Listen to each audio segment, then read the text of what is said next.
Hey, this is Richard with FoxAirandHeat.com. We got a 20-year-old furnace here, and the guy said it wasn't lighting off, and we'll explain what's got to happen on a gas furnace and make it easier.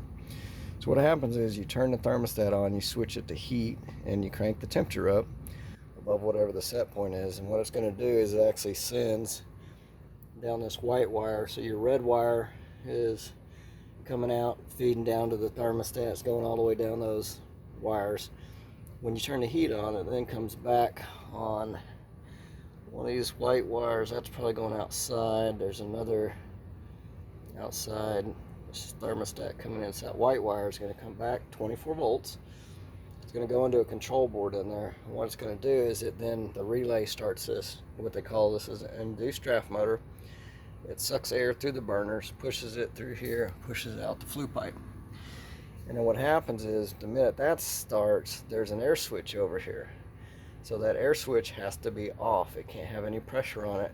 But when this draft motor starts up, this air pressure switches, and there's a hose that goes in there and it's attached here. And what happens is it has to have pressure coming out of here. It's kind of hard to see this, but if you look down in there, those things will get clogged up. A lot of times you'll get mud daubers. This one is. So what happens is that hole gets plugged up and no air will get through this hose. So if you push on it and you go, you can actually hear that pressurizing and unpressurizing. So what happened is they called me and says, oh, we got a bad air pressure switch.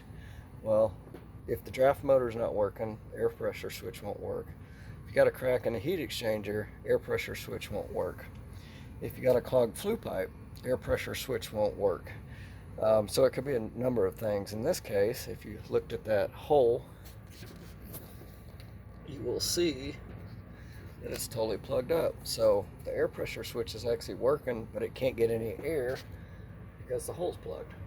So what we're going to do is we're going to unclog that hole, we're going to clean flame sensors, we're going to see if we can fire it off, and if we're at that point we're still getting a problem, then we got to chase it somewhere else. So once that air switch cycles, it'll then go to like a yes ma'am.